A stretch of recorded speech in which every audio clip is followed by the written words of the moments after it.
Hello दोस्तों, स्वागत है आपका आपके यूट्यूब चैनल स्टडी की पाठशाला में। जैसा कि आप जानते हैं, डेली हिंदी व्याकरण के नाम से सीरीज चल रही है, जिसमें डिस्कस किया जाता है आपके साथ विलोम, पर्यायवाची शब्द, समश्रुत भिन्नार्थक शब्द, वाक्यांश के लिए एक शब्द, मुहावरे, लोकोक्तियाँ डिस्कस किए जाते हैं।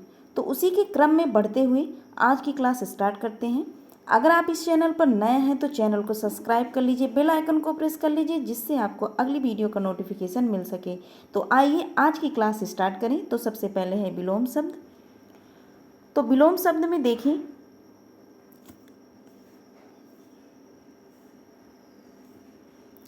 तो आहूत, आहूत का जो विलोम शब्द है अनाहूत। आहूत, अनाहूत। तो आहूत का मतलब समझ लें, आहूत किसे कहते हैं या आहूत किसे कहा जाता है। तो आहूत मतलब निमंत्रण देना या निमंत्रित करना, अर्थात जिसे बुलाया गया हो वही क्या है, आहूत है। अनाहूत क्या है, जिसे बुलाया ना गया हो। अनाहूत क्या होता है, जिसे बुलाया ना गया हो उसे ही क्या कहते हैं, अनाहूत कहते हैं। आहूत जिसे बुलाया गया हो अथवा निमंत्रण दिया गया हो या निमंत्रित किया गया हो उसे ही क्या कहते हैं, आहूत। तो आहूत का जो विलोम होता है क्या है, अनाहूत। ध्यान रखिएगा, आहूत, अनाहूत। आवर्तक, आवर्तक का विलोम अनावर्तक अथवा विवर्तक। आवर्तक, अनावर्तक, विवर्तक। आविर्भाव, तिरोभाव, आविर्भाव, तिरोभाव। आध्यात्मिक, आध्यात्मिक, भौतिक। आध्यात्मिक का जो विलोम शब्द होगा भौतिक। आगे है आर्द्र। आर्द्र का जो विलोम होता है शुष्क या अनाद्र। आर्द्र मतलब क्या होता है, नमी, और जबकि शुष्क क्या होता है, शुष्क जिसमें पानी ना हो वही क्या है, शुष्क। तो आर्द्र जिसमें नमी हो उसे ही आर्द्र कहते हैं। शुष्क, आर्द्र का जो विलोम शुष्क या अनाद्र। एक बार रिवीजन करें फटाफट। तो आहूत, आहूत का जो विलोम क्या है, अनाहूत। आवर्तक, अनावर्तक अथवा विवर्तक। आविर्भाव, तिरोभाव। आध्यात्मिक, भौतिक। आर्द्र, शुष्क या अनाद्र। आगे बढ़ें। आगे क्या है, पर्यायवाची शब्द। तो पर्यायवाची, दो पर्यायवाची शब्द लिए गए हैं। तो पहला क्या है, आँख, आँख और आहार। आँख का पर्यायवाची और आहार का पर्यायवाची। तो आइए आँख का पर्यायवाची डिस्कस करें। तो आँख का पर्यायवाची आँख। तो आँख क्या है, सबके शरीर में आँख, दो आँखें होती हैं, तो उससे आपको रिलेट करना है आँख। आँख की पर्यायवाची आप याद कर रहे हैं, तो अपने शरीर के एक भाग का जो है पर्यायवाची आप ध्यान रखिएगा या आपको ध्यान देना है। क्या, आँख का पर्यायवाची क्या है, नयन। नयन जिसे आप कहते हैं आँख। नेत्र, लोचन, विलोचन। नयन, नेत्र, लोचन, विलोचन। दृग, ये क्या है, दृग है, ऐसे लिखा है दृग। दृग, चक्षु, अच्छी, अम्बक, ईक्षण, प्रेक्षण। नयन, नेत्र, लोचन, विलोचन, दृग, चक्षु, अच्छी, अम्बक, ईक्षण, प्रेक्षण। ईक्षण है, प्रेक्षण है, ये सब किसके पर्यायवाची हैं, तो आँख के पर्यायवाची हैं। ध्यान रखिएगा, आँख आपके शरीर का एक अंग है। तो आँख है, तो आँख को क्या कहते हैं, नयन, नेत्र, लोचन, विलोचन। दृग है, चक्षु है, अच्छी, अम्बक, ईक्षण, प्रेक्षण। तो ये सब किसके पर्यायवाची हैं, तो आँख के पर्यायवाची हैं। आँख का पर्यायवाची एक बार फिर से रिपीट करें। नयन, नेत्र, लोचन, विलोचन, दृग, चक्षु, अच्छी, अम्बक, ईक्षण, प्रेक्षण। ये सब किसकी पर्यायवाची हैं, तो आँख की पर्यायवाची हैं। आगे बढ़ें। आगे क्या है, आहार। आहार सभी करते हैं, भोजन सभी ग्रहण करते हैं, रोजाना ग्रहण करते हैं। तो इससे आपको ध्यान रखना है, आज आपने आहार का भी पर्यायवाची देखा। तो आहार, आहार क्या है, भोजन हो गया, भोजन सभी जानते हैं, खाना सभी जानते हैं। खाद्य वस्तु, खाद्य वस्तु क्या है, आहार है। और भोज्य सामग्री, भोज्य जो खाने वाली सामग्री, भोज्य सामग्री। तो क्या है, आहार का पर्यायवाची भोजन हो गया, खाना, खाद्य वस्तु, भोज्य सामग्री और आहार, ये सब आहार के क्या हैं, पर्यायवाची हैं। तो आपने क्या देखा, दो पर्यायवाची। ध्यान रखिएगा कि आज आपने आँख और भोजन का पर्यायवाची या आहार का पर्यायवाची देखा। तो आँख का पर्यायवाची क्या है, नयन, नेत्र, लोचन, विलोचन, दृग, चक्षु, अच्छी, अम्बक, ईक्षण, प्रेक्षण हो गया। और आहार का आपने क्या देखा, भोजन, खाना, खाद्य वस्तु, भोज्य सामग्री।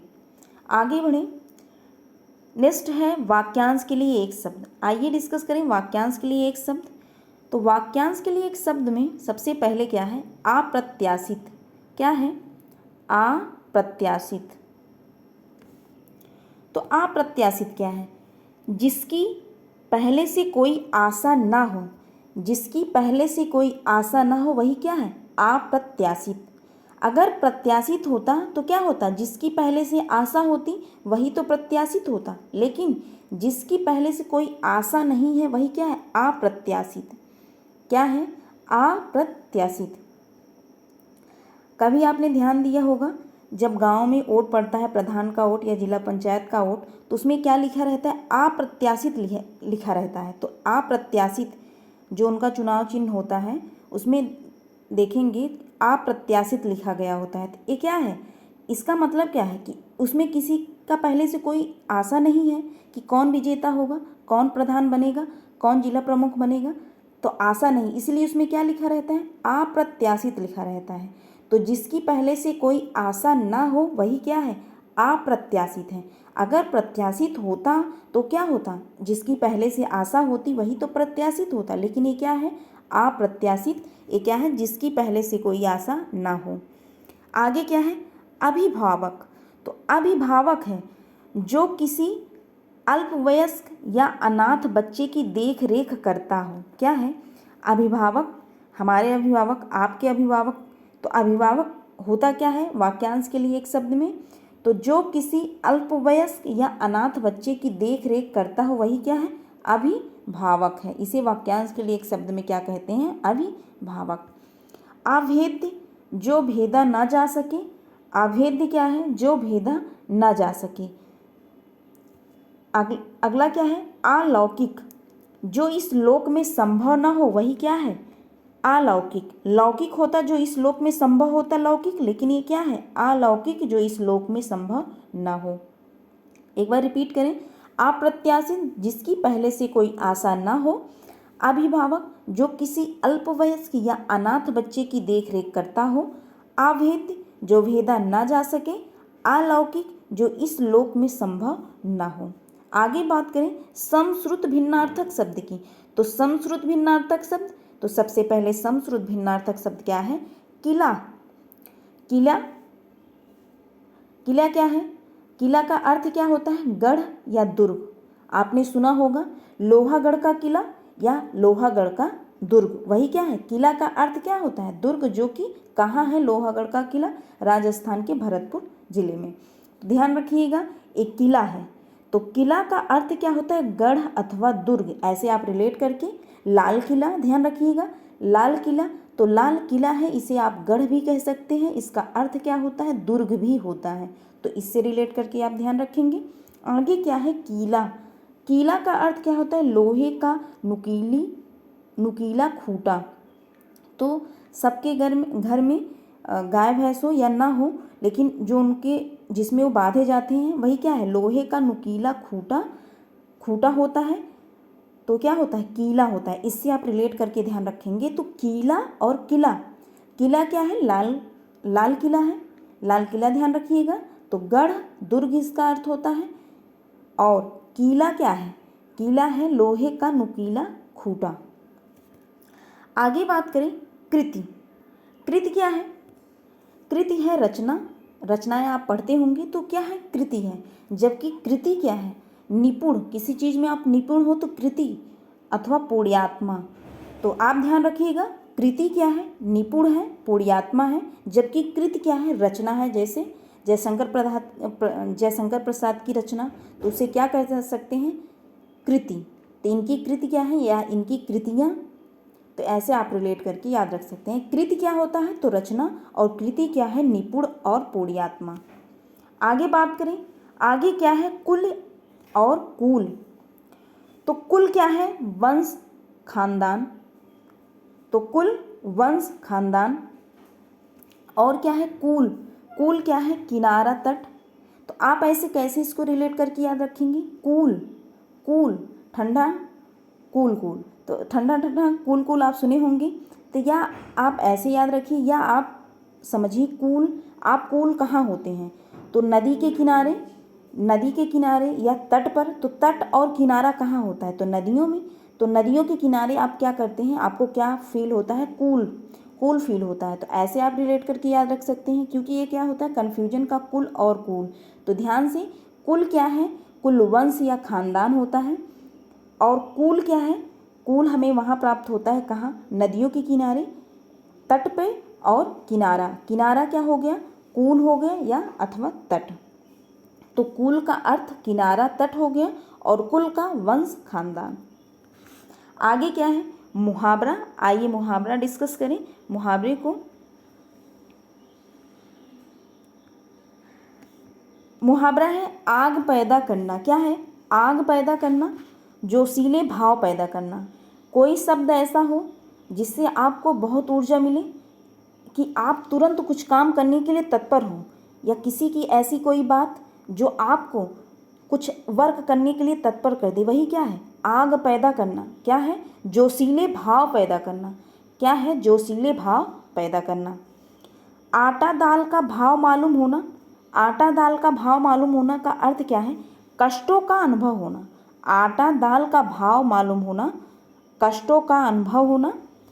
आठ आठ आंसू रोना, अर्थात इस मुहावरे का जो अर्थ है, अत्यधिक रोना। भाई आठ आठ आंसू रो रहे हैं, तो इसका मतलब क्या है, अत्यधिक आंसू या अत्यधिक रोना।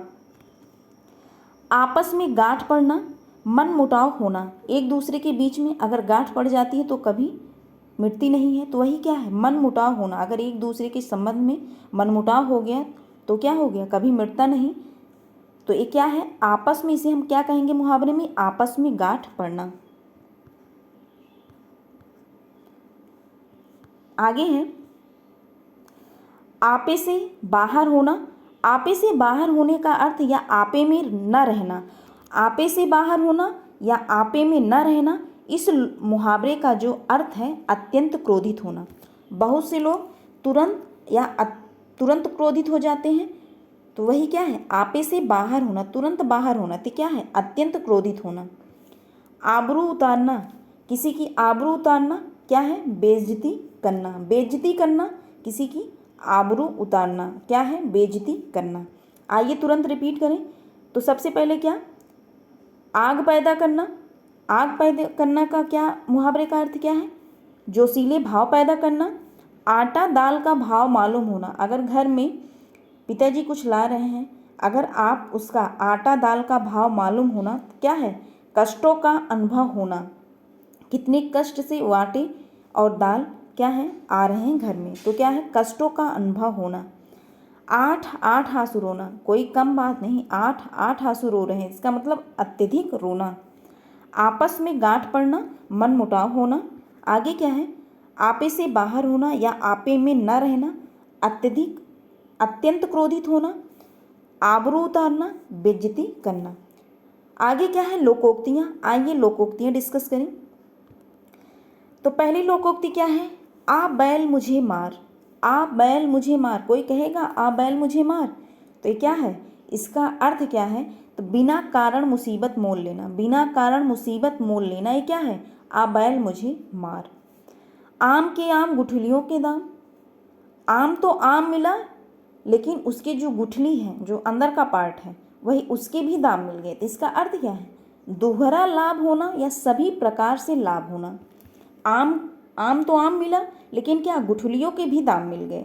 इसका अर्थ है एक तो लाभ हुआ ही, लेकिन दूसरा भी लाभ हो गया, तो क्या है, दोहरा लाभ होना, सभी प्रकार से या सभी तरफ से लाभ होना। आई तो रोजी नहीं तो रोजा। आई तो रोजी नहीं तो रोजा। अगर आई मतलब जो दिन दिहाड़ी जो एक दिन कमाते हैं वही उनका क्या है, आई तो रोजी नहीं तो रोजा। रोजा जो उपवास रखा जाता है, तो उसी से मुहावरा यही बना है। तो इसका अर्थ क्या है, कमाया तो खाए नहीं तो भूखे। आई तो रोजी, अगर आया तो उनके घर खाना बनेगा, वरना रोजा। तो रोजा क्या है, उपवास है, नहीं तो भूखे। तो उसी से रिलेट, तो आई तो रोजी नहीं तो रोजा, कमाया तो खाए नहीं तो भूखे। अगला क्या है, आए थे हरिभजन को ओटन लगे कपास। तो इस लोकोक्ति का अभिप्राय क्या है, प्रमुख कार्य के उद्देश्य को छोड़कर अन्य कार्य में लग जाना। अगर आप कहीं भी या किसी भी शहर में गए हों, अगर आप पढ़ने के उद्देश्य से गए हों, तो आप सिर्फ पढ़ाई करिए और किसी कार्य में न लगिए। तो वही क्या है, उसी के लिए क्या कहा गया है, आए थे हरिभजन को ओटन लगी कपास। तो इसका क्या है, आए थे प्रमुख कार्य के उद्देश्य से, लेकिन क्या करने लगे अन्य काम। लेकिन आप अगर पढ़ाई के उद्देश्य से किसी शहर में गए हों, तो आप सिर्फ पढ़ाई करिए, क्योंकि आपका उद्देश्य क्या है, सिर्फ पढ़ाई करना और एक गवर्नमेंट जॉब हासिल करना। नहीं तो ये लोकोक्ति आपके ऊपर सिद्ध होगी कि आए थे हरिभजन को ओटन लगे कपास। तो क्या है, प्रमुख कार्य के उद्देश्य को छोड़कर अन्य कार्य में लग जाना। इसे हम क्या कहेंगे लोकोक्ति में, आए थे हरिभजन को ओटन लगे कपास। तो आगे बढ़ें, आगे क्या है, आगे है आसमान का थूका मुंह पर आता है। आसमान का थूका मुंह पर आता है, बड़े लोगों की निंदा करने से अपनी ही बदनामी होती है। बड़े लोगों की निंदा करने से क्या है, अपनी ही बदनामी होती है। इसे लोकोक्ति में क्या कहेंगे, आसमान का थूका मुंह पर आता है। एक बार रिपीट करें, क्या है, आ बैल मुझे मार, आ बैल मुझे मार, बिना कारण मुसीबत मोल लेना, आम की आम गुठलियों के दाम, दोहरा लाभ होना, सभी प्रकार से लाभ होना अथवा सभी प्रकार से लाभ होना। आई थी रोजी नहीं तो रोजा, कमाया तो खाए नहीं तो भूखे। आए थे हरिभजन को ओटन लगे कपास, प्रमुख कार्य के उद्देश्य को छोड़कर अन्य कार्य में लग जाना। अगला क्या है, आसमान का थूका मुंह पर आता है। आसमान का थूका मुंह पर आता है, इस लोकोक्ति का अभिप्राय क्या है, बड़े लोगों की निंदा करने से अपनी ही बदनामी होती है। तो आज के लिए बस इतना ही। अगर आपको वीडियो पसंद आया हो तो like share and subscribe to my channel. मिलते हैं नेक्स्ट वीडियो में। Thank you.